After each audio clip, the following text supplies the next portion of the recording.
Welcome to today's podcast. And today I am doing another episode of the Opportunity Thinking series, where we like to recognize the opportunities and possibilities around us in our industry and be willing to look beyond what we already know.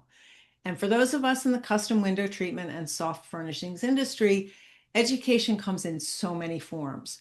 We learn through online classes and webinars and books and podcasts, the library, manufacturers training, mentoring, conferences.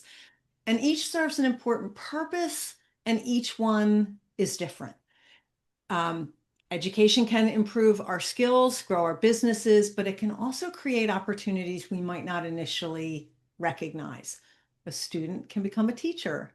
Sharing one technique can lead to speaking, writing, consulting, product development, collaboration, or leadership. The Custom Workroom Conference brings many of these possibilities together. And today, Susan Woodcock is joining me to talk about why CWC matters, not just to individual attendees, but also to the educators, the suppliers, and the professionals who help move our industry forward. Susan, I'm so happy to see you today. Thank you, Ceil. It's nice to see you as well and to be on video for a change. Exactly. We don't do this too often, but No. I think there's a good reason to do it once in a while. And I do think you and I are both really passionate about education in our industry. And I think that the words education and opportunity don't always come side by side, but they both mean a lot to all of us and in our industry. Yeah. So I'd be curious thinking about where education was when you and I started on the journey, and you started a little sooner than I did in your life. What opportunities do you see now that were not available when you first started? Well, I started my business in 1988. Before that, my mom had a drapery workroom in our home. So Mhm. I've been around a long time in the drapery workroom world. But the biggest thing that's changed is technology. I Yeah. mean, since 1988, I remember when I got a fax machine and it was life-changing. Could send those quotes with a fax. Wow. Um, but just technology, social media, having an email and a computer on your phone. Hmm. I mean, having a mobile phone. Yes. I mean, it's so sound really old, but so much has changed. But the online platforms changed how we learned. Yes. And it also connected us with people and with professionals, with professional groups, with the CHF Forum, which is now Mhm. the library. So you weren't not just meeting people near you, you were meeting people from around the world. Right. And wow, what a big change. And then, online classes, YouTube videos, social media. I mean, really, that has been the biggest change in my career.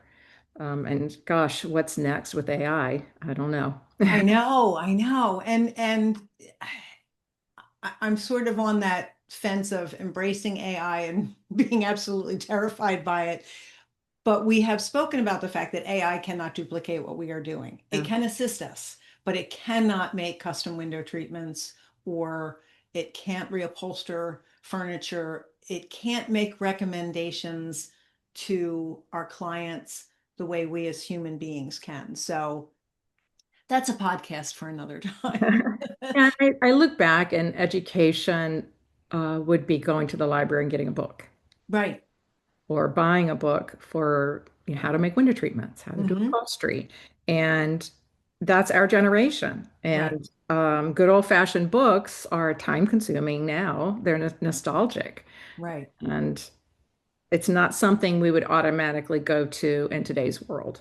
I mean, people love books, and I love books, and it's wonderful to have a book and turn the pages and or even have it open on the work table with you. Right. But it's not when you can Google on your phone. Are you going to pick up a book, or are you just going to your phone's right there? Right. So books are a specialty now, and it's not something people would go to automatically. So that's a huge change too. Right.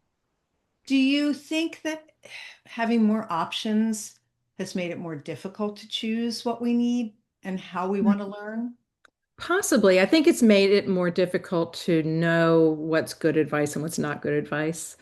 Or you're getting a fire hose of information, too many opinions from different people who don't understand your experience and you don't understand theirs. Right. Um, something as simple as someone asking online, how would, what lining would you use? Well, people will just say, well, I always use this. And it's like, but you don't even know what I'm making or what my Right. budget is or Right. so it really can be it's the information is there, but you have to sort of uh, pull the weeds, get to the Yeah. tomatoes. Good analogy. And it's so funny that you used fire hose because I heard something today. When you're thirsty, a trickle of water will quench your thirst, but a fire hose will break your teeth. Yeah. Well, yeah. But I've been in that situation where I'm like, I just need to know a little bit about something so I can proceed. And there's so much to wade through that I don't know if my answer is even there. So sometimes that can be a little bit overwhelming. Yeah.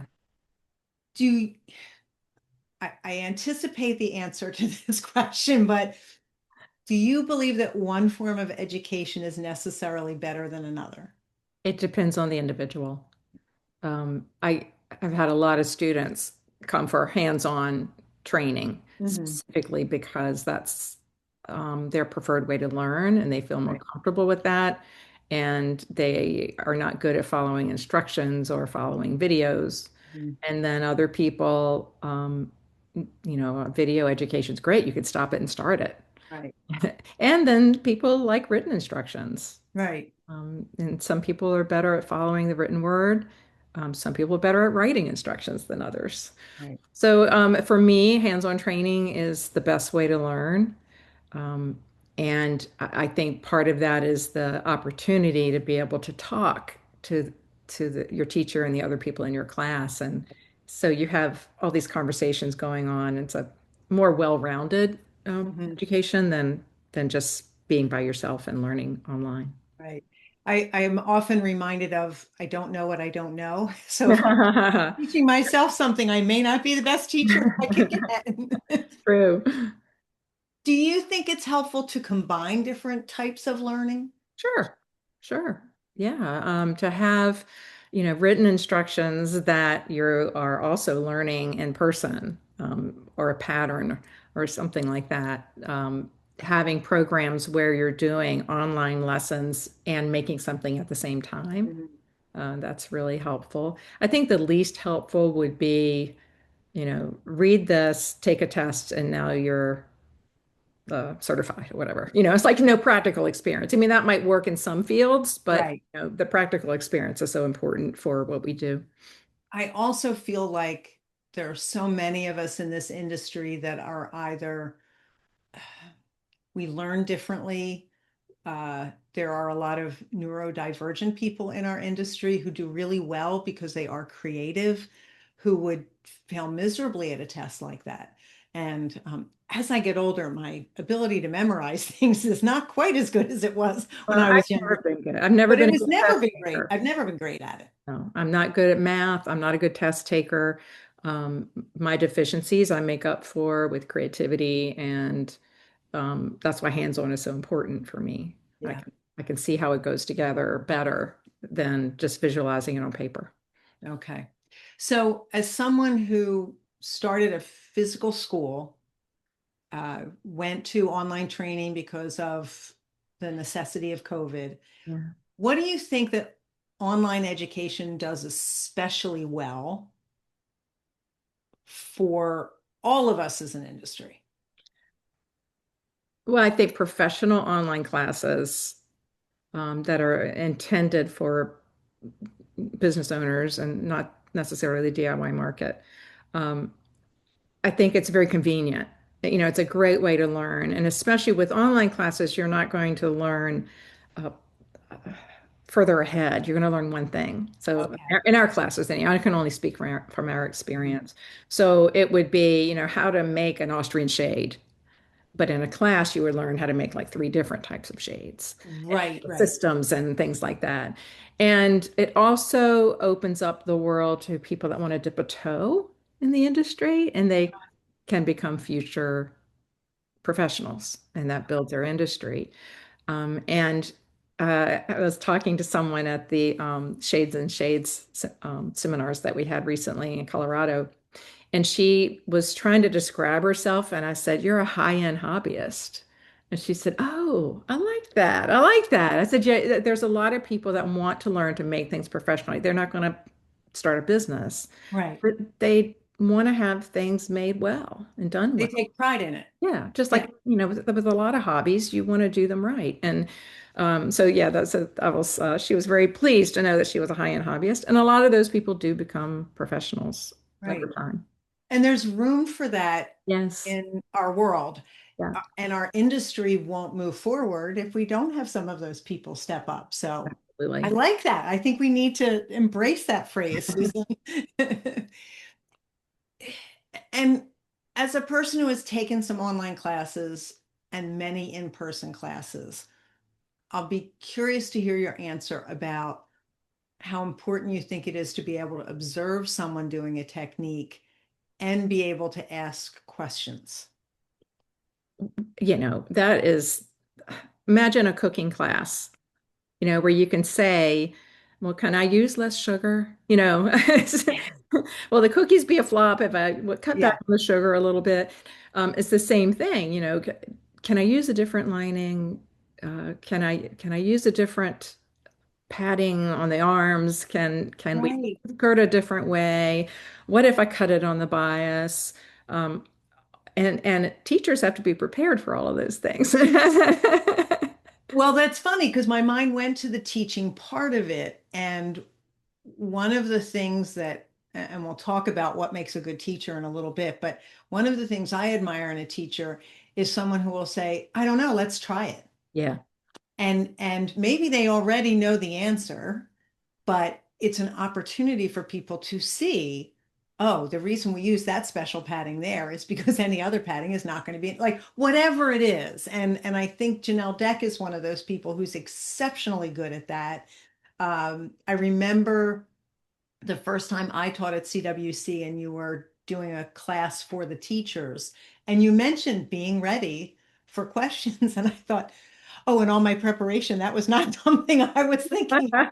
But be it be ready for the unexpected, right? exactly, and it did change how I perceived the class, how I perceived the class should move forward, but allow for people to ask a question that since I was always teaching technology, I could say, I don't know, let's see what happens, and not be completely thrown off. Yeah. And again, that's an opportunity for everybody in the class to learn from. Yeah, many years ago, I taught a extraordinary panels, drapery panels class for CHF Academy. And so it was advanced students, and we were learning how to add embellishments and balances on draperies and different, you know, uh, Mhm. you know, English method and all these things. And they worked pretty independently. So after I taught it one time, I was like, I'm just standing around. I don't have anything to do, after the first day, because they've gone off and are got their heads down. So after the first day, after that first class, the first day of class, I told everyone to bring me back a what if. So their homework was to go home or to the hotel and then come back the next morning with a what if. And I got such great ideas from the what ifs. And, people were bringing back, they'd woven toilet paper together from the hotel room or napkins.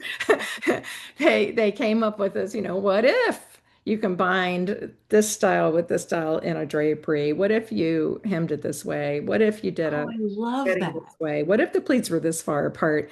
And some of them ended up in the trash, Hmm. but we all learned from it. Right. While they were doing their projects, I was trying to challenge me with the what ifs. And that Yeah. was so much fun. And Yeah. everybody learned together. And it also shows that there's still a lot to learn. There's still a lot of creativity out there and new ways to look at things. And it also teaches you that there's a reason it's been done this way for for so Yes. many years. Yes.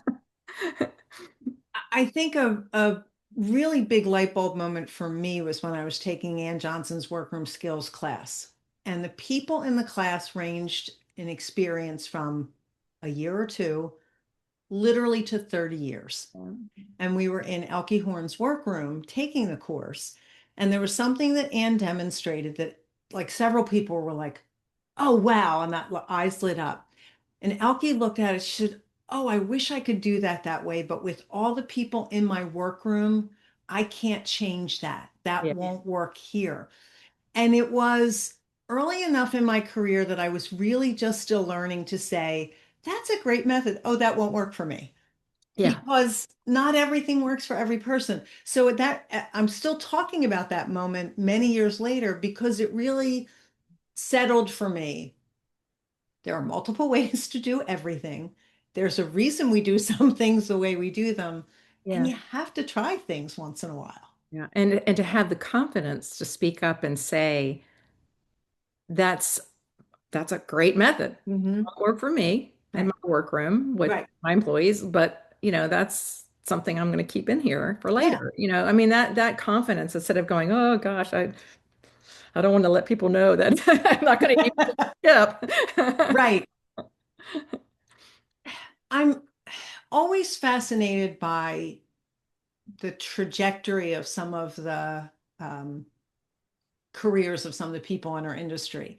And I would love for you to talk about how participating in education, either as a student or a teacher, can help someone become more connected to the industry at large. Yeah, well, you end up becoming a mentor. Like the first class you teach, you're going to be hearing from your students. And also, you have to be one class ahead of them all the time. So you're constantly learning. And the thing that was most surprising for me were all the things I did and I didn't know why I did them. Oh, So when I interesting. started teaching, so I learned a lot from my mom. So Hmm. the way she put pins and side hems that were going to be hand sewn, we always put them at an angle and buried the point. Hmm. And it's just the way mom did it, you know. So students say, "Well, why do you do it that way?" And I'm like, "I got to figure out why we do it that way," you know. And my mom would have an answer like, "Just because that's just what we do." I was like, "Mom, that doesn't work." But then you start grabbing and handling the fabric, and you can see that, bearing the point is obvious, so Yeah. because you're working on it. But having them at an angle instead of straight or perpendicular or parallel, you don't get stuck Right. when you're grabbing and shifting the fabric. So every little thing you have to analyze and be prepared. Or you get that first question and you go, I don't know why we do it that way. I'm going to find out. And then Yeah. you come back Right. the next day or you email them and follow up and go, that was a great question. I never even thought about it. And um, let's try it. Right. And there have been times when I've told students, you know what, you're right. I went home, I tried it, and that's a better choice. And I'm going to teach it that way from now on. Right. So I think as teachers, you're constantly learning, and you have to be open-minded enough to let that process happen, right? Exactly. And I think some of the teachers I've admired the most didn't necessarily have the answer to everything, but they were willing to hear what people had to say and also embrace what we were just talking about a minute ago. That sounds like that's great for your workroom. Here's what I do in Yeah, mine. Yeah. yeah, yeah. Yeah. I do think that one of the things that I discovered by putting myself out there a little bit was that I ended up being able to collaborate with people, whether Mhm. it was other workrooms in my area. Um, you recently posted about your first um, attendance at a conference, and I was introduced to a couple of people who lived around me who were workrooms. And I've said many times, I would not be in business today without them. And I really had to force myself to go to that first conference. I literally found out about it the day before. It was not an insignificant amount of money for my business to put out with no planning in place. And it was one of the best things I ever did because I didn't, even at that point, I didn't know I was a workroom. And here was this group of people who I was relating to and understanding, even though my very first class was for Empire Swags, and I had no idea what they even were at that point. But it's also that the people who I've gotten to know over the years who have been willing to share their knowledge. And that to me, I'm surprised sometimes by people who don't teach because they seem to know so much. And I'd love to know more from them. Yeah. So I'd love to get into the teaching bit in a little bit. But I would love to talk about how you and Roger first imagined this custom workroom conference would be. What need or opportunity did you see? Well, there was a lack of dedicated event for the workroom industry. Mhm. Um, I missed it. There was the Cheryl Strickland conferences. There's always been the International Winter Coverings Expo, and Mhm. I've attended that many times over the years, but it's not specifically for workrooms. Right, And workrooms are a different category of business, right, and we deserve to have our own event right, where we can learn together, and the suppliers can meet us, and we can meet them. right. So I missed it. I wanted to have it back. And I also missed having a trade show where the small businesses were exhibiting. Yes. I remember at Cheryl Strickland's shows, Doris Graham was there with her hand sewing needles and her calculator. No, no. Was she making $1 million selling hand sewing needles and a calculator? No, but I bought both. Right. I first met Sam Sloan. That's where Mhm. I connected with so many people in the Hanes fabrics, so many people in the industry that I know now. But it's not affordable to do those big shows for small businesses Mhm. like ours and like our small business suppliers. So that was another inspiration for us is to have a space where small businesses could come together. Right, right. As you thought about creating it, what experience did you want these small business owners to have when they got there? It's the same as it is today. We want people to walk in the door and feel included and welcomed, to feel valued for their talents and their skills, to be valued as individuals, um, and their unique style. Right. We get all types of people come to CWC. No, and I love that. It's fun. I love Yeah. it. And I want people to feel that like they're part of a bigger industry. Right. So many of us work alone or work at home, and to be able once a year to feel the energy of all of us coming together. Um, I want people to be proud of the trades, to be a proud tradesperson. And this is a whole nother podcast. Yeah, it is. We It we is. are we are a blue collar industry working for a high end industry. We're Mhm. not necessary like a plumber or an electrician, Right. and you need one. Everybody across the board needs those kinds of trades. We work in a luxury trades. And Right. I think it's a unique and different subset of the trade world. Mhm. And that's also why it's important to come together so that we can unify our message Right. and just to feel like what you do is important. Yeah.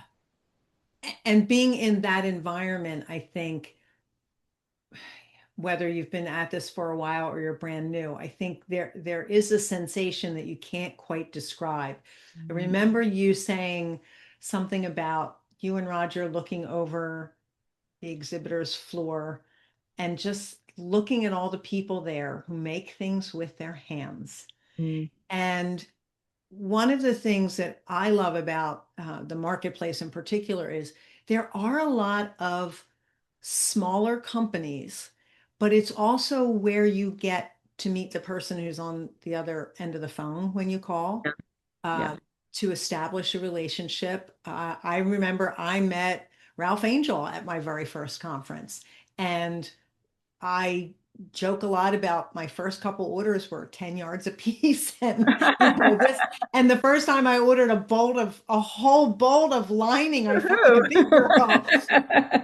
But had I not met him and understood more about his business and his company, I don't know that I would have felt comfortable making that phone call and saying, I only need 20 yards. Can I get that?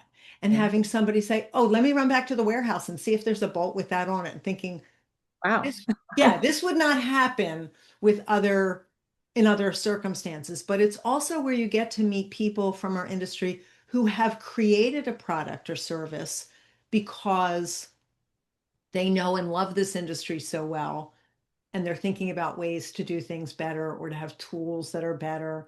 And I am a gadget girl, so I love seeing what people come up with and love being able to walk around and see someone being someone being able to show what they've created and why it works.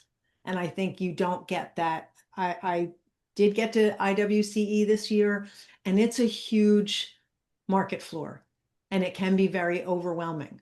And this is just much more intimate and more, there's just a better ability to get to see everything and learn from the people who you are going to be buying from. Yeah, and we will always keep CWC focused on the drapery and upholstery workrooms. We Mhm. have no plans to try to explode it and include, interior designers or, interior designers are welcome to come and Right. learn a lot, and they certainly walk the show floor. Um, but, that limits our ability to grow because the industry isn't that big. Hmm. So, anyone that's out there going, well, it's not a very big show. Well, it's not a very big industry. Right. Yeah, Right. we have a percentage of people come each year that represents the overall industry, and people come from all over the United States, Canada, and occasionally Europe. Hmm. Um, and but that's okay with us because I like it small and intimate and where you can really get to meet people and know people. And I hope that our small group of people will show the exhibitors that you can come to a small show and do just as well as a big show where, people are walking by and not stopping to talk to you. Hmm. So hopefully, so far, 10 years in, we're doing okay with that theory, but we'll see. I also think it makes an environment. I think that many of us choose to work by ourselves Yeah. because we're not as extroverted, and it that does work for us, but it still is a very different experience to be around other people and to suddenly understand, what challenges we have.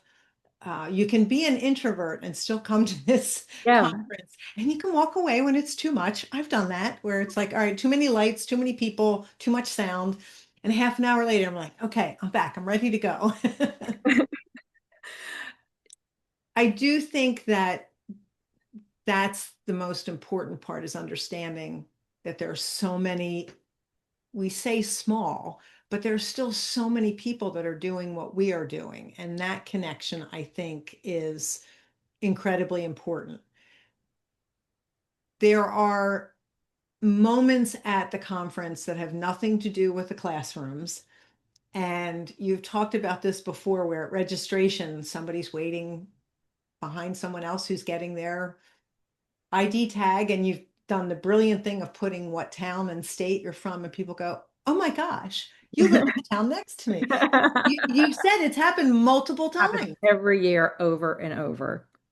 It I just think that's fantastic. fantastic. I love it. All right, so we've kind of talked about what's important about CWC. We are starting to come to the end of the month of August, which I don't even want to talk about that, but there's a deadline to register, and that is August 28th. So if someone has been thinking about it and kind of putting it off, can they look at everything ahead of time? Uh, can they decide what classes they want to take before they sign up? Tell people what the process is in case they don't know. Okay, so we publish the event brochure in the spring, usually around end of May, June, 1st of June. This year was first week of June. And no, I'm sorry. We published the brochure in May, and then registration will open the first week of June. So you have a whole month before registration opens to look at the brochure. And then the brochure is there. So the brochure has the schedule, the parties, the and social events, the list of classes, the list of teachers, um, all their class topics, the teacher bios. So you can go through, and there's 4 classes in each class session. And Mm. this year, session 5 has 5 classes. So the hardest part, but people always complain to me, the biggest complaint we get is too hard to choose between the classes. I'm like, yes, that's Yeah. the kind of complaining we want. Yes. And it is really hard to choose. And people want to take classes for specific reasons. So you might have an upcoming project and you're going to take a class because you need that information. You might have a favorite teacher and you Mhm. just know every class they teach is going to be great, so I'm going to take. Whatever they're teaching, I'm taking the class. Some people come and focus on business. Like this year, I mean, I'll have people at CWC go, I really want to take your class, but this year I'm focused on the business classes. Right. And I really respect that. I mean, that's dedicated because let's face it, everybody wants to go to the classes with the pretty things, Right. numbers. Right. So, yeah, there's plenty of time to prepare. And even now, getting close to our deadline for registering, everything's on our website at customworkroomconference.com. And, I think it's pretty clear. You can go in and just look at the brochure and go back, look at it again, and print out the list of classes and start circling the ones you want. And registration is online process, and according to our metrics, it takes less than 5 minutes. Oh, okay. That's good to That's the know. average. So I think people really have made up their mind by the time they open up the registration form and Okay. and click which classes they want. Okay. As someone who made that first decision within a day to go to my first conference, there wasn't a lot of time for me to think it through. The next time a conference was available for me, I had time to plan and save and everything else. But I think what I realized the day before that first conference was what I was investing in my Yeah. business. And if you could like touch on that a little bit for people. Yeah, the fee to attend is $600 this year, and it has gone up slightly like everything. Our costs are more for the venue and printing and everything else. Right. I think when we started CWC 10 years ago, it was 450. So I was going to say it hasn't gone up for the 10 dramatically. Yeah. years. But now that we've been doing this show for so long, people are expecting it and planning for it. So, setting aside money to attend every year. Right. And then your travel expenses and hotel expenses. You'll have 4 nights of hotel and or 3. It depends on whether you're driving or Right. flying and travel cost. And then there's setting aside money to purchase at the show. Right. Really important. Yeah, and the show specials make it so that some people come and purchase for the whole year. Right. So that's a big investment, but if you plan for it and set the money aside, then you're ready to Mhm. go. Right. And I think the other part of that, Susan, is that you are investing in the future of your business because of the connections that you can make there. Absolutely. And Absolutely. we have often heard people learn and connect in between classes. And much like your tissue paper or toilet paper, I've seen people folding paint, like sitting around in between at the coffee Yeah, break. And well, if you do this and napkins. you do this, Draping swags with exactly, their exactly. napkins. Yeah.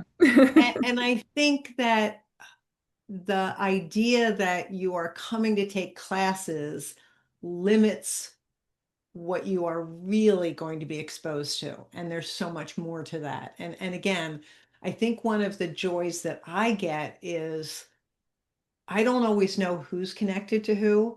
And I'll be walking through the breakfast room or the coffee break, and I see people, I didn't know they knew each other. That's so great. Like it just, I get so vitalized by that. And also people walking up to other people and saying, you don't know me, but. Hmm. Yeah. And I love seeing the look on people's faces. And that's one of the things when we're talking about people putting themselves out a little bit and wanting to teach. What do you look for in a good teacher? Uh, I think the best teachers are the people that are in their workrooms with their heads down, getting stuff done. Yeah. They're also the hardest teachers to get because they're busy and they're working every day. Yeah. But they're up to speed.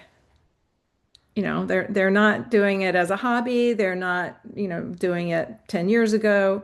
They're doing it every day. Yeah. I think that the best teachers value education and are learners. Hmm. They continue to learn.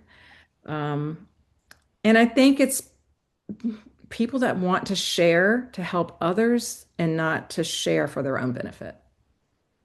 That makes such a difference because I've seen the difference. Yeah. So we issue a call for speakers in December of the year of the show. So this December, we'll issue the call for speakers for 2027. And I try not to look at them when they come in. I mean, I'll look to see to make sure it came in properly because if something wasn't filled out or something, I'll let them know. Yeah. But I'll look and I go, oh, good, Ceil submitted a class or but I won't really read them. I won't really look at them that much because I want to see the whole body at one time. Okay. And the deadline is usually in February, so it's like 2.5, 3 months Okay. sending in their submissions. And then I get that whole set of submissions together. And it's usually 3 to 4 times more than we have spaces for. Okay. That's got to be so difficult. Yeah, it's hard. So the first thing I do is divide everything into topics. We have 4 class sessions. And each one has, we have 5 class sessions. Each has 4 topics: window treatments, upholstery, general interest, which would be pillows, cushions, hand sewing, working with velvet this year is one of the classes that appeal to both drapery and upholstery workrooms, and then a business category. So Okay. I can divide all of the submissions into those 4 categories, and then I have to pick 5 from each of those categories. I don't do it alone. I know you don't. I would, yeah, I'd be incapable of doing that by myself. I sort of go through. I mean, there'll be things that I know are going to be popular based on Hmm. what I've seen people talking about on Facebook, or on the forum, or just in classes and the questions students ask me. Hmm. But I end up putting all the submissions in a spreadsheet. I take out the teachers' names and then I share that with other people. And Oh, they don't fascinating. know who the teachers are. And Okay. I get such great feedback, and not long feedback. It might just be, I'd take that class. Okay. Or please select this one. I need this information. Or this person's trying to teach too much in 90 minutes. Or, Oh, that's good that feedback. sounds dated. Okay. It might just be simple comments like that, but that will help me choose if I'm on the fence between like two. Okay. So I found that to be extremely helpful. And if people don't get selected, it's sometimes it's as simple as, um, we we can only have like one Roman shade class, right? I can't fill up the window treatments with all Roman shade classes. Right, So I'm right, going to right, pick the one that isn't a repeat of last year or has some specialized detail, right, something that is of value at the moment. right, What we taught in a class 10 years ago might be different from a class I'd pick today. right. And having submitted classes and been accepted and also not accepted, that's the way that rolls, and I'm okay with that. I think the year I submitted that I didn't get selected, I was actually relieved because I I had a hear lot of that a other lot. things going on. I actually hear that a lot. It's like, oh, thank you. But in all honesty, there was a lot of imposter syndrome when I submitted the first class because I wasn't sure I was capable of teaching or that what I was teaching was valuable. And I'd love to have you touch on that because I see people in the forum, I see people on Facebook, and I think, wow, you're really knowledgeable. Why have you not taught a class yet? And I'll have people email me or come up to me or reach out on social media and say, I want so and so to teach at CWC, or why didn't you select so and so? And I was like, well, they didn't submit. Okay. Yeah, It has nothing to do with celebrity. right, You're equal when you submit a class to CWC. Now, we might look at somebody and go, well, they have a bigger following and they might promote more on social media and that would help draw attention to us. But if their um, class topic isn't great, right, I might choose somebody with less experience because they have a really solid class topic. right. Yeah, it's the social media influencers don't submit to teach, and I Mm. have theories about that. Maybe it's because maybe they have imposter syndrome. Maybe being able to control a 3-minute video they can edit is different than standing up in Right, a class for 90 minutes and really sharing your soul. You know. right, right. That is a very different experience. And trying to appeal to get more followers instead of trying to share information to help a few business owners. Mhm. Yeah, I don't know. I probably could analyze that more and try to figure it out. But yeah, those people don't usually submit classes, so um, they're welcome to. Yeah, and I think what we do want to say to people is even if you don't feel completely ready, Yeah, you should still submit a class. I think that the guidance that you give building up to the conference and the deadlines that you set would be great help to someone who's just learning right. to Yeah, teach class. and that's one And of our goals is okay, we want new people every year. Every year at CWC, we're introducing new teachers. right.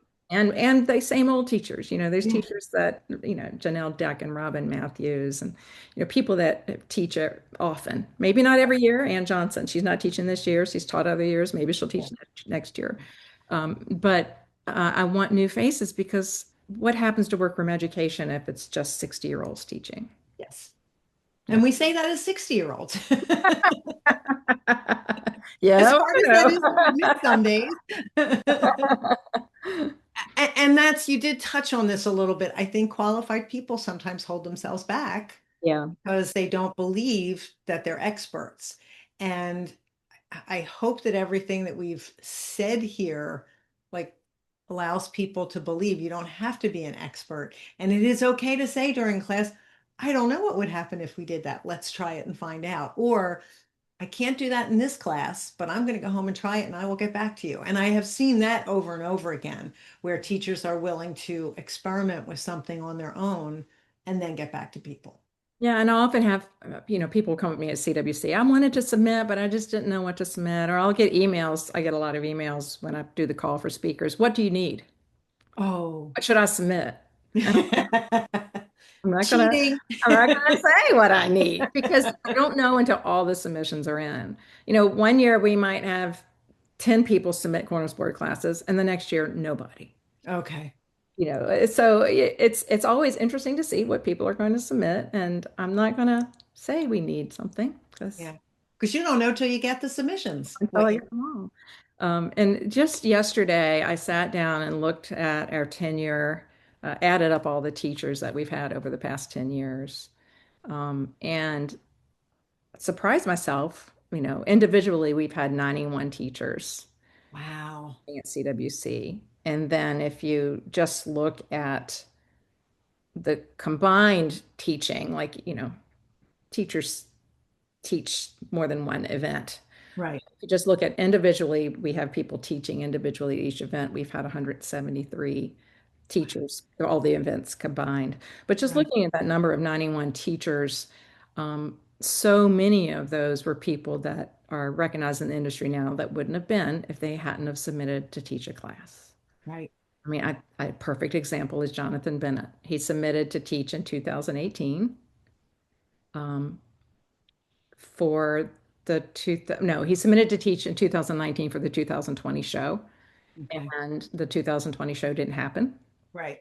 So when it did happen in 2022, Jonathan was there, and that was the first time meeting him, So actually, I went to Virginia, and I was in Virginia, and I popped in his shop and met him before CWC. But just look at what's happened with Jonathan Yeah. in the time since he started And that's 4 years. involved in the industry and being a teacher. Right. And he's such a great teacher. Yes. People enjoy his classes, and now he owns Workroom Tech. So Right. there's so many possibilities. I stood up at one show and said, somebody in this audience one day is going to be standing up here, not me. Right. Which shocked people because I think they thought you were going to retire I immediately. was going to kick the bucket. Susan, I think that is a really valuable example because I remember watching a couple of the real workrooms tours that Janelle Deck was doing. And she and I were in the same WCAA group, and I had just redone my workroom. And I don't know what possessed me to open my mouth and say, I just redid my workroom. It might be kind of fun for you to come over. Yep. And it was Janelle and I knew each other. We didn't know each other really well. It was a chance for us to get to know each other and interact a little bit more. And it was around the time that I was doing the podcast. And so we started to know more about each other. And that was why she thought of me when it was time for her to let go of the Curtains and Soft Furnishings Resource Library. And if you had told me at that moment, before I got my strength together and walked up to her, I might have said, "Oh, no, thank you. I can't handle all that." And, here we are. Yeah. So that gave me opportunities as well. So I think that putting yourself in the position where you're associating with some of the other teachers helps to eliminate a whole lot of the imposter syndrome because they are, as you said, people in their workrooms with their heads down, getting their work done. And yet they're still willing to share. I think Terry Sandlin is another example of an unbelievably generous teacher. I've been with her and Emily Pettit with slipcovers. I remember a couple times listening to them or listening to Jonathan and hearing them say things like, this is how I'm doing it, and this is why I do it. And then one of my employees or another workroom said, and then I tried that. And they're just so exuberant and so excited about what they're sharing. And again, I think that putting yourself in that position just gives you so many opportunities, even if the opportunity is to see the light bulb moment on Yeah. something. That is the reason I submit classes. Connections are so important. The people that you meet one year, it might be 5 years later Mhm. that opportunity is going to come up, but you have to start somewhere. I was just thinking about Haynes Fabrics. I've worked with Haynes Fabrics consulting and teaching about linings for 20 years, and that was because Kitty Stein was doing it, and she recommended me to Haynes when she'd stepped down. Um, that kind of just meeting her and knowing her um, just opened up an opportunity for me that I Right, wouldn't have had otherwise. right. I'm so grateful for her, for Margie Nance, for Cheryl Strickland, for everyone that's helped me in my career, and I want that to pay that forward. Yeah. I think that's the biggest thing, as you said, for teachers to make a really great experience for their students. They have to want to share and they have to want to make it about the student and not about themselves. And all of those people that you just mentioned are people that I felt the same thing from all of them. And I think that's really important. Yeah. I would love just to have a teacher reunion of everybody that's taught. Maybe That would be awesome. that's kind of what CWC is. It is kind of like a reunion. I know that feeling of when I first see someone that I haven't seen since last year, or people I have never met in person, but I recognize instantly. Yeah. And there's just something about that is just invaluable. I also think, and we touched on this a little bit, Susan, I'd love for you to talk to the person who doesn't really see themselves as a professional yet. What do you think going to CWC does for that person? Wow, that's eye-opening, isn't it? To be in the presence of other people that are like you, who are successful and who have confidence, um, and who have attended before, and to be with them and go, wow, they're just like me. They're working out of their home. You know, there's so many people are shamed because they're working out of their home. Maybe COVID years changed that. I mean, everybody, A little bit, I think it did, but I do think there's still a little bit, oh, I'm just working from home. I yeah, really don't I like that just word, work in my just. basement. But what people don't realize is with the custom industry, so many of the beautiful draperies, Roman shades, upholstered furniture, and reupholstered furniture is done in a small shop, Mm-hmm.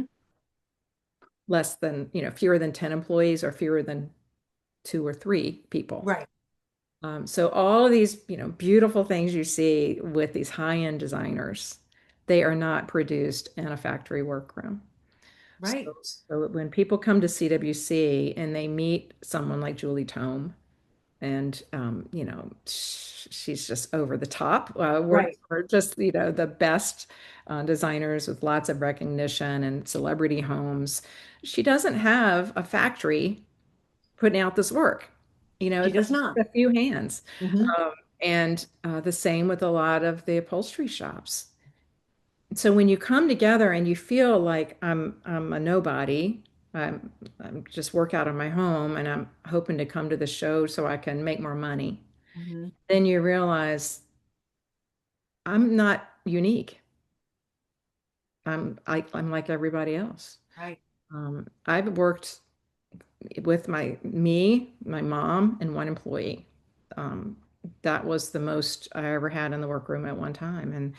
And so, now we have Lori Medford that helps us out with CWC and was helping us with workroom tech, but never had a lot of employees. So I'm typical too. I mean, it is typical to be a small business owner.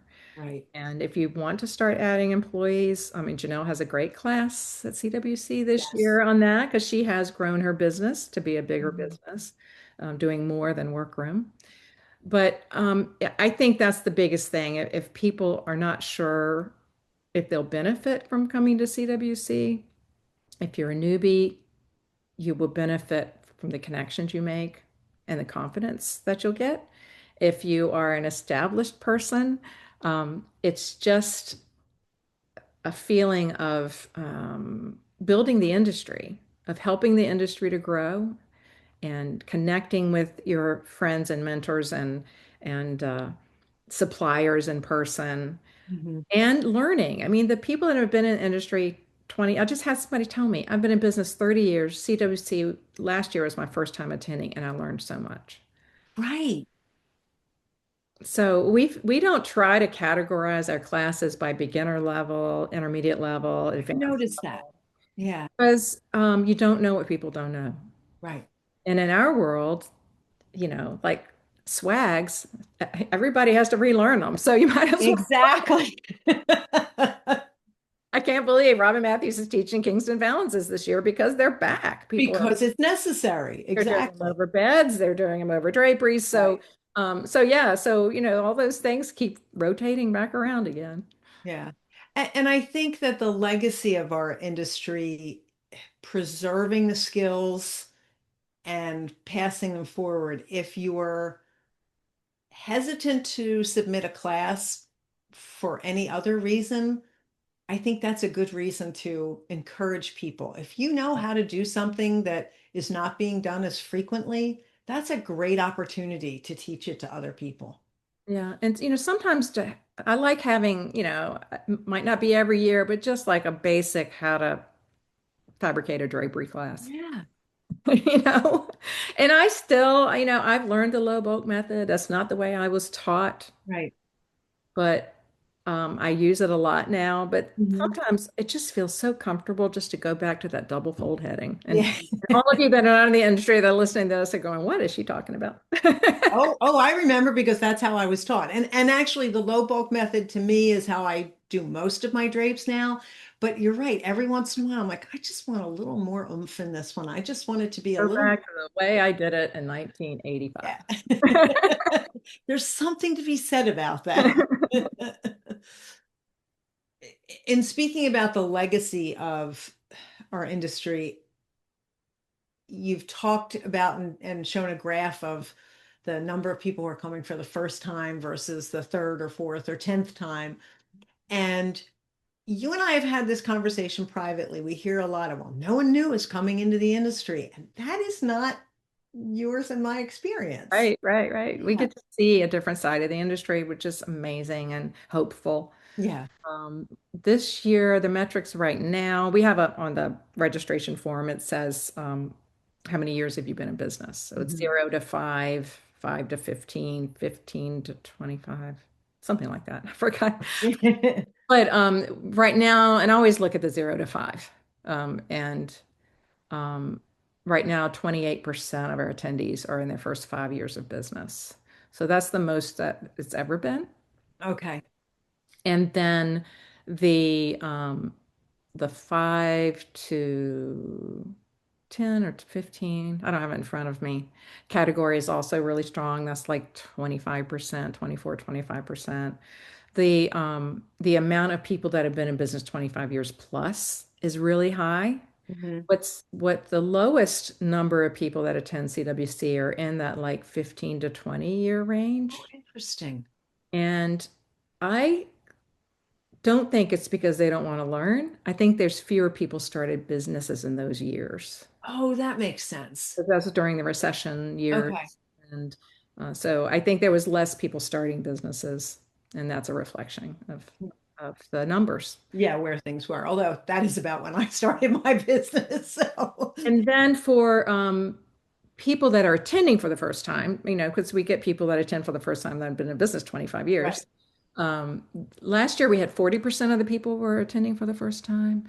And this year it's a little lower. I think it's around 30%. Okay.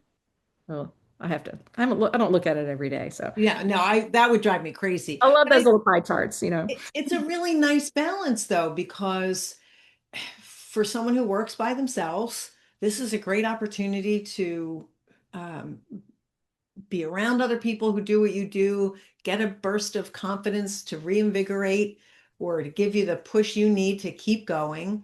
And, for people who have not been to the conference before, this is a great opportunity to find out how many wonderful people there are in our industry. Yeah. And the people that come for the first time and are embraced and feel welcomed, Mhm. they're just blown away. As a lot of people come from different industries. We have Yeah. when somebody's new, they're not fresh new. Right. This is a second career for a Second lot of career, people. right? So either they're in their 30s, 40s. We have a lot of people that want to start a family and they want to be able to work from home, or they're just burned out from their career, or retirees that want a second career. And it's so great to see everybody welcomed and included. And they're like, I went to trade shows before for my career before, and they're not like this. It's fun. It It's is fun. it's actually more fun than a real family reunion, because you Yeah, don't some have the days. drama. Not that we're dissing our families, but We both come from big families. We know yes, we understand what getting a bunch of family members together can be like. So exactly. fun than that. Exactly. And you know what? If you're attending for the first time, nobody knows if you just lost 50 pounds. Nobody knows if you just gained 50 pounds. Oh my Nobody God. knows I if thought you about that. changed your hair color, or you're now wearing glasses, or if you had a hip replacement, or if you split up with your boyfriend. Nobody knows these things. You can Oh be my gosh. What for a everyone totally to. different perspective, Susan. Isn't that freeing? Yes, I love that. That's a great, there you go. That's all the motivation anybody would need. I was at a dinner after a show with one of Cheryl Strickland's conferences, and was around the table with, all my workroom friends. It was Donna Scoofus and Beth Hodges and Terry Boozer and, Janelle Deck and Mary Dwan, all of us sitting around a table together having dinner. And Donna, like, put her hands on the table and says, "Wait, stop. I just want to tell you all how special this is to be able to talk to all of you, because all of you get me. When I try to talk to my husband, he just glazes over. You're also interested in what I have to say." I mean, it was just like, you're right. To be Yeah, somewhere where you can talk fabric and business challenges and design ideas, and yes. that window that they put a closet in, and one side has 12 inches and the other side, the door opens into the window. It's like, where else do people care? But Nowhere. it's a And where else can you go that people will get you and then give you feedback on That's it? right, and give you help. Yep. All right. So if someone were, they've listened to this podcast and they've decided, all right, I'm signing up. What can they do to prepare to have the best experience at CWC? Get business cards. Yes. Many people come to CWC without business cards. And there's always prize drawings and things at the exhibitors have, a jar where you can win things in their booths. And we have prize drawings. We'll have a prize drawing to win attendance to the 2027 show. And I'm telling you, if I reach in, I'm not going to pull out the cocktail napkin with your name on it. It's or It's the not going to feel like a business card. or your lunch receipt, it's going to be like a business card. So get business cards made. You have time. They don't have to be fancy. You can print them on your own home printer. Yeah. If you plan to purchase, go ahead and open trade accounts with the companies that you want to purchase from. And there is a list of exhibitors on our website. So you can go there, and the exhibitors' names are linked to their websites. Okay. And if you're not sure, and you might want to open accounts, come prepared with your credentials. So Yes. your federal ID number and your sales and use certificate, and your address. Right. Have all that stuff printed out, and Yeah. you can just hand it to them, um, or you can even, for some companies, and we're going to put out the show specials the first week of September. Some companies will even have order forms that are specific for CWC that you Right. can print out and fill out that order form. Okay. Um, and I know everybody's going to know about whether they should bring their scissors for Wolf Industries. They're not going to be sharpening on site this year because Okay. the distance they're having to fly and not drive. But they'll have some kind of show special. So look for that first week of September. And the show specials are only for CWC attendees. Okay. And so you got to be there.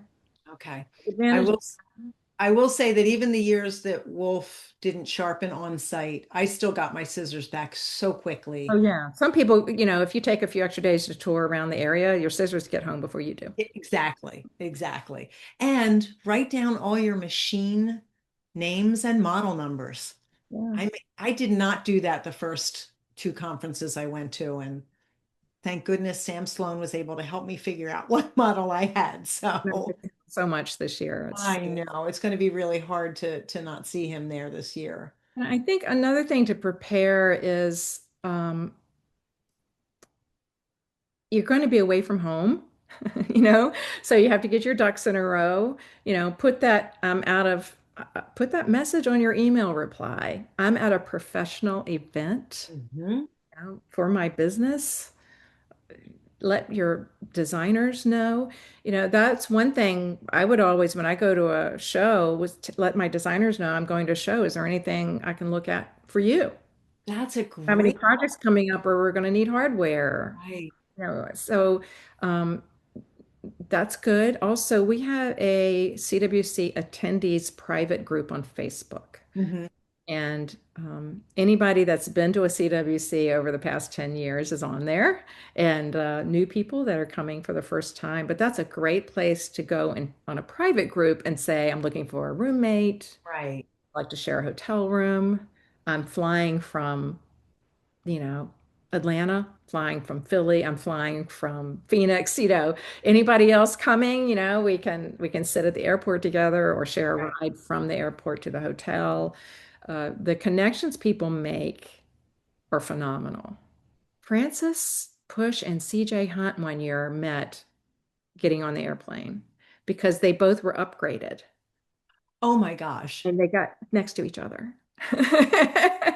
So I met Helena Markovecchio that way. Not, we didn't sit next to each other. She was in the seat in front of Oh, me. that's I funny. posted a picture out the window and said, on my way to CWC.